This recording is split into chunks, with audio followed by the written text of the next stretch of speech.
for the next few minutes, we are going to discuss some basic concepts being known or converting public housing to project-based rental assistance through the RAD program, through the Rental Assistance Demonstration Program. So talking about here. Not owners, primarily talking about public housing authorities, could be other entities. There could be some mixed finance developments, for example, that will convert through RAD. Talking primarily about public housing authorities who are electing to go through the RAD program and convert from public housing to long-term project-based Section 8. And make the conversion, they may choose to either convert to a project-based voucher or project-based rental assistance, project-based Section 8, a lot of Section 8 that's administered through HUD's Office of Multifamily Housing in the Office of Housing. So old project-based Section 8, they're converting over to that. And that's what we're going to focus on in this session. We're going to focus on the implications of converting from public housing to PBRA, to project-based Section 8. And why are they doing this and what's going on with this demonstration program? They're wanting to learn what happens to these developments if they convert from public housing to long-term Section 8 contracts, one or the other, because they want to give these owners and projects the advantage of being able to, A, borrow money to recapitalize and renovate. Public housing operating subsidy cannot be pledged to pay back a mortgage. Section 8 rental assistance payments can.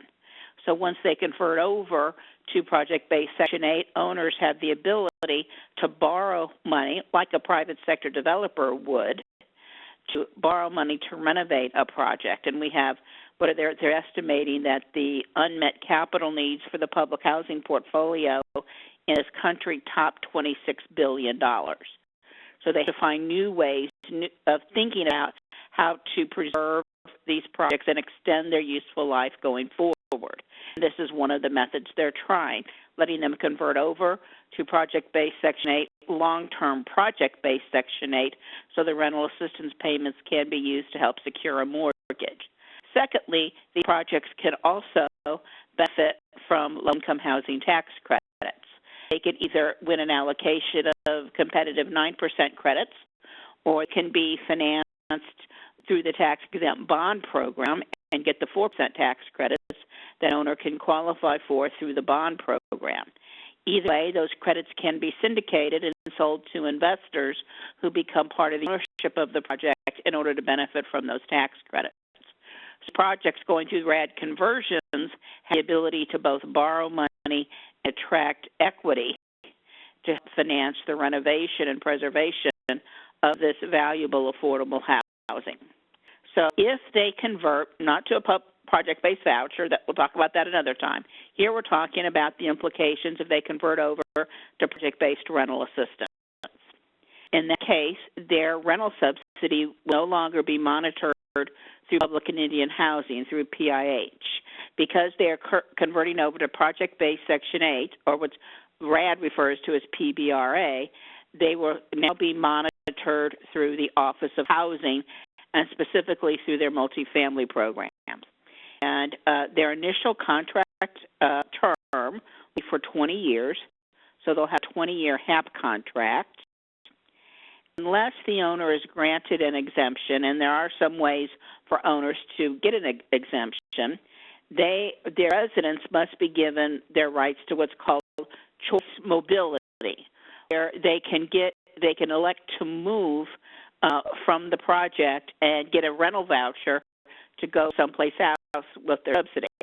That's a big deal in these conversions because we have nothing like choice mobility in PRA and traditional PBRA projects. You know, if you live in the standard Section 8 project, that because the subsidy is project-based, if you leave the project, you're giving up your subsidy. But in these RAD conversions, most of the residents are going to have the ability to take advantage of what they're calling choice mobility, and there are some restrictions on that. has to sign a RAD use agreement. The RAD use agreement, it outlines the operational restrictions they're committing to after they convert. So they talk about what rents they'll be able to charge, what income limits they have to use, all the commitment they have to make at a conversion. This RAD use agreement has to be recorded in the public record and in first position. So it has to be recorded above all other financing documents. The owner, because their subsidy is going to be fully project-based, the owner will be responsible for screening all their applicants and for administering the rental subsidy. And like all other properties with project-based Section 8, they will have to comply with all 9 chapters of the 4350.3 handbook. And when they renew their contract in 20 years, it will be done so under the law referred to as MARA, which governs project-based contract renewals. Whatever provisions are applicable under MARA at that time, those will be the provisions that the owner will follow in renew their contract.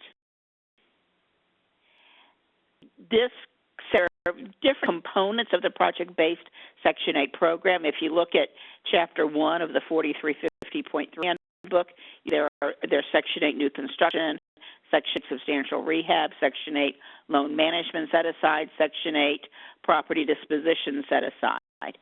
They elected for these projects that are converting over to project-based Section 8 through RAD that they will follow the rules for Section 8 new construction.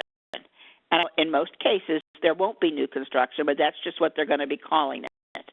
Those regulations are found at 24 CFR Part 880, and then, of course, the occupancy regulations established in the HUD 4350.3 handbook. The Uniform Relocation Act of 1970 applies. So if the residents are going to be relocating to accommodate a rehab, they are covered by the URA, and you generally don't think of that with this form of Section 8. Usually they're not put together that often. At least it's not on the list of programs covered by the URA, but definitely RAD conversions are covered by the URA. And as a matter of fact, RAD ups the ante. In the RAD notice and in a separate notice specifically on relocation issues, HUD extends even stronger protections for residents at a RAD converted project beyond those already provided for them under the URA. All applicable standing and any subsequent rule changes to Section 8 new construction apply except for any that are specifically waived or changed through the RAD notice or through other regulations or notices that apply to the RAD program. That the initial HAP contract will be 20 years, and when that 20-year period is up, must offer and the owner must accept a contract renewal. What they've been concerned about with so much public housing converting over to Section 8 is that it will, in effect, be privatizing these public housing projects, and they will no longer be committed in perpetuity to affordable housing for people who really need it. So the answer to that is to say when it comes to a public housing project converting over to Section 8, they're still committing to indefinite affordability. That in 20 years, when the original RAD HAP contract expires, the HUD must renew it, offer to renew it, and the owner is already committing to renewing that contract. Now, along those same terms and to address those same issues, HUD requires ownership of the project be either a public entity or a nonprofit entity, that the ownership or control of the project be controlled by a public entity or a nonprofit. Now, they will approve a transfer of ownership to a for-profit if it enables the project to qualify for low-income housing tax credits, because you obviously need for-profit investors involved in the ownership of a project for it to benefit from the equity you can raise through the sale of those tax credits. But That's allowed if the Public Housing Authority preserves its interest in the property and that it is all approvable by HUD, that they understand that the PHA will still have an ongoing direct control over the management of that project. When it comes to PBRA units, the initial contract rents are capped at 120% of the FMR for the area minus the utility allowance. For all RAD units, has calculated the initial contract rents, and based on the current public housing operating subsidy tied to the project. So they look at what's called the base year based on when the owner converts over from Section 8 through RAD, converting from public housing through RAD over to Section 8, based on the money that's currently committed to subsidizing the project as a public housing development. They figure out how much money, how that can be used to then calculate the rent to owner once it becomes a project-based Section 8 property. The reason they did it that way is the whole RAD program, the whole concept behind it is that it is budget neutral. Because what they're doing is they're not getting more money from Congress in order to do this. If a project converts over from public housing over to project-based Section 8, they're taking the money that's already committed to that project to provide public housing operating subsidy. They're picking it up and moving it and giving it a new name called project-based Section 8 or PBRA, and using that same money to subsidize the rents only under the Section 8 platform instead of the public housing platform. So it has calculated rents for each project in that system, and the rents they've calculated are more than 120% of the FMR. But the Public Housing Authority believes that these rents are below comparable market rents. The PHA may request an exception where the rents may exceed 120% of the FMR, but not the lower of comparable rents or 150% of the FMR. So you can go somewhere up to 120, between 120 and 150% of the FMR if you can justify it. See this exception, the PHA must justify it by procuring and paying for a rent comparability study using the same RCS standards they find in the Section 8 contract renewal guidebook. You find out how an RCS is supposed to be completed through the Section 8 guidebook, and that tells you how you have an RCS done for a RAD conversion. That RCS to demonstrate that the higher rents are below comparable market rents. You don't have to provide an RCS when owner decides or just goes with their calculated rents that HUD has calculated them for their project, and they are below 120% of the MR. This will be adjusted annually through the application of the OCAF, the Operating Cost Adjustment Factor. If that's a term to you, again, that can be, you'll find that explained in the Section 8 Contract Renewal Guidebook. It's a simple concept. Adjusted every year by applying this percentage that HUD announces every year, the OCAF, but never go above what's called the maximum rent. Maximum rent is the higher of 40% of the FMR minus the utility allowance, or market rents demonstrated by the RCFs produced and paid for by the owner. And I want to say that that's a recent addition to the RAD program. Under the original RAD notice, converted over to PBRA, they just said you're increased every year by the application of the OCAF, and that was it. There's no maximum rent applied. But under the new RAD notice that was issued in July of 2015, June of 2015, they have now instituted this concept of maximum rent for PBRA units. Now, RCS has been used to establish initial rents or justify an OCAF adjusted rent that exceeds 140% of the FMR, then the rent comparability study remains valid for 5 years. The minimum rent provision will not apply for the next 4 annual rent adjustments and will be adjusted only by applying that OCAF. One of the differences between these projects and other projects with project-based Section 8 is that regardless of the project's financial structure, owners of projects with PBRA through RAD conversions are limited to their annual distributions. In most properties that have project-based Section 8, the owner is limited to a distribution of 6% of their equity. If it's an elderly project, 10% of their equity. It is a family project.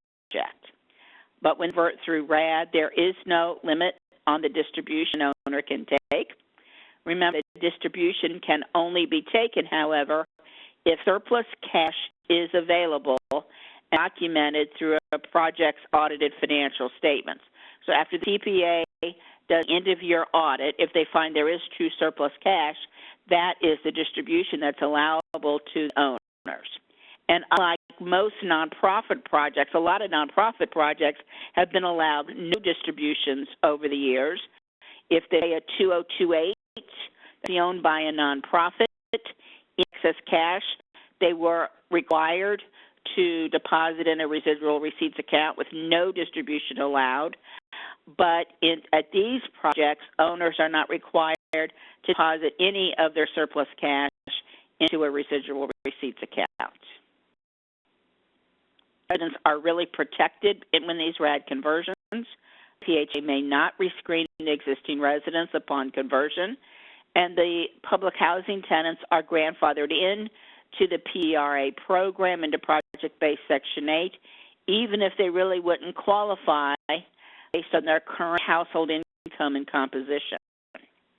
After initial PBRA tenant moves out, one of the tenants that went through conversion, if after conversion you move in a new applicant, that new applicant does have to be screened and qualified for project-based Section 8 program, and specifically Section 8 new construction. A resident who must relocate during the rehab has the right to return.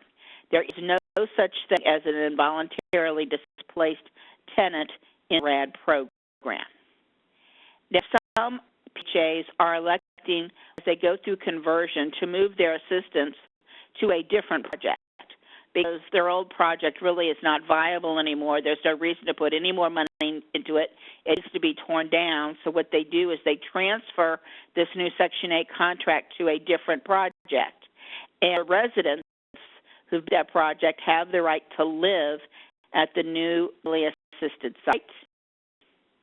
It may voluntarily accept the offer for PHA to give up their unit.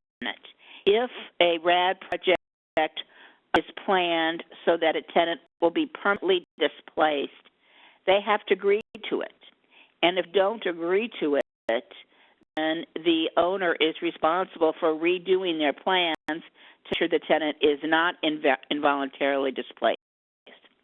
If the tenant agrees to be permanently displaced through a RAD project, and they're going to have to agree to that, then they are offered the payments and protections provided under the Uniform Relocation Act.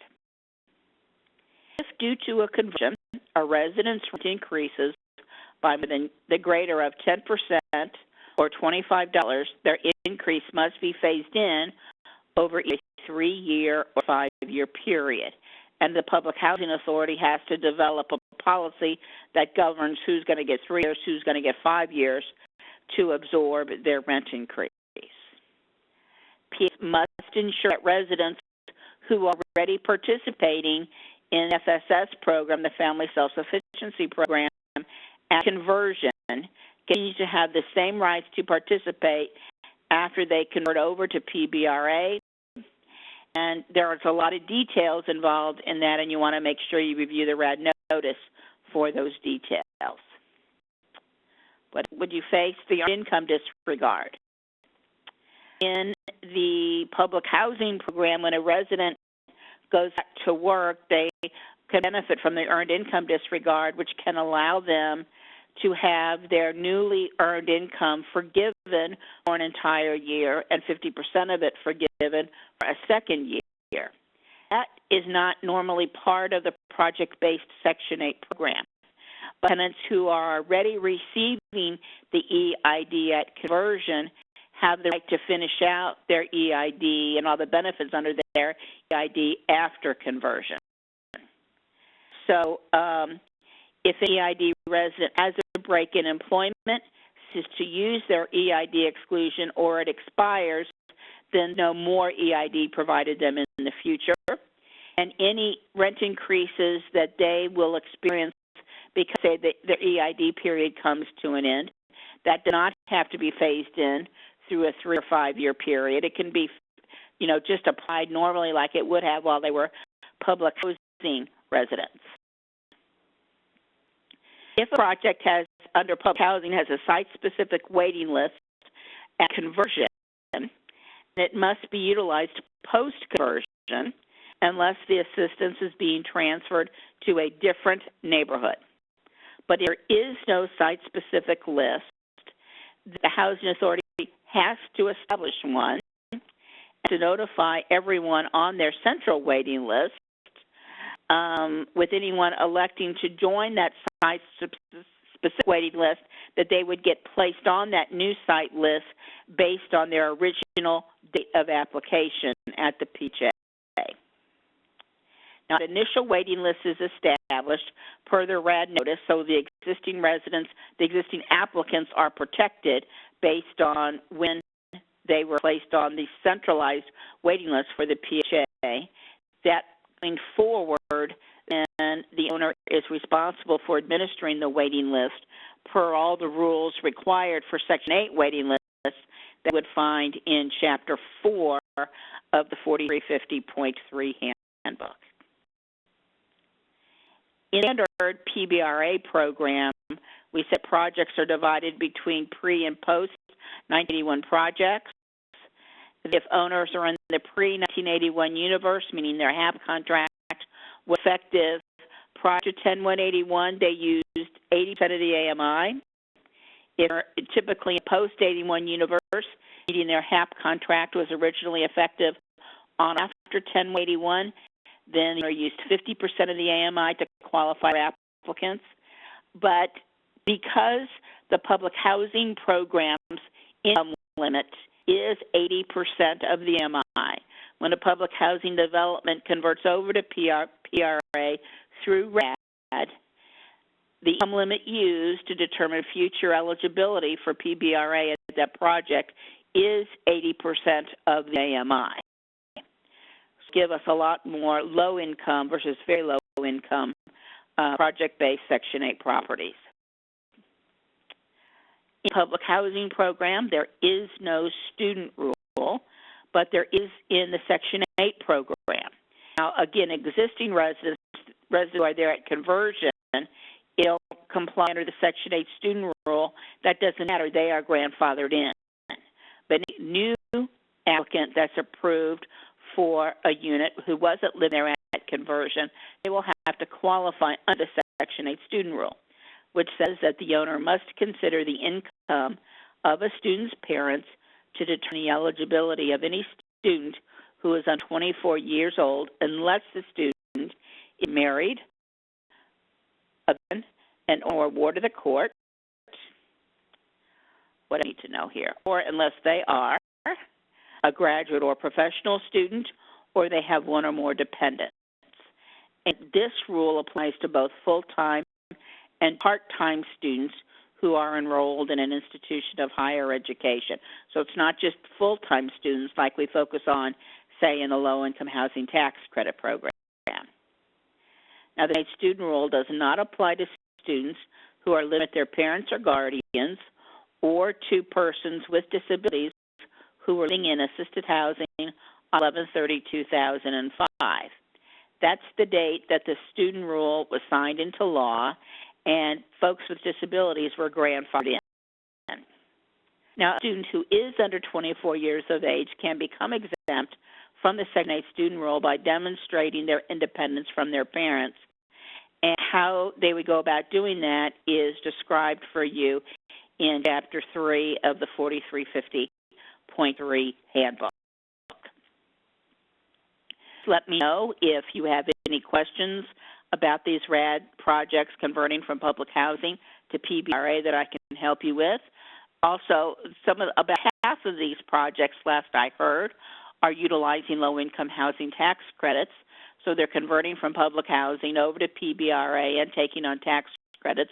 So that's an additional dimension, an additional complication that needs to be figured out. I love to help figure out complicated situations. So please let me know if I can be of help. My web address, you have my office number, email address is here for you. You can follow me on Twitter, and please do connect with me on LinkedIn. I look forward to talking with you in the future. Bye-bye.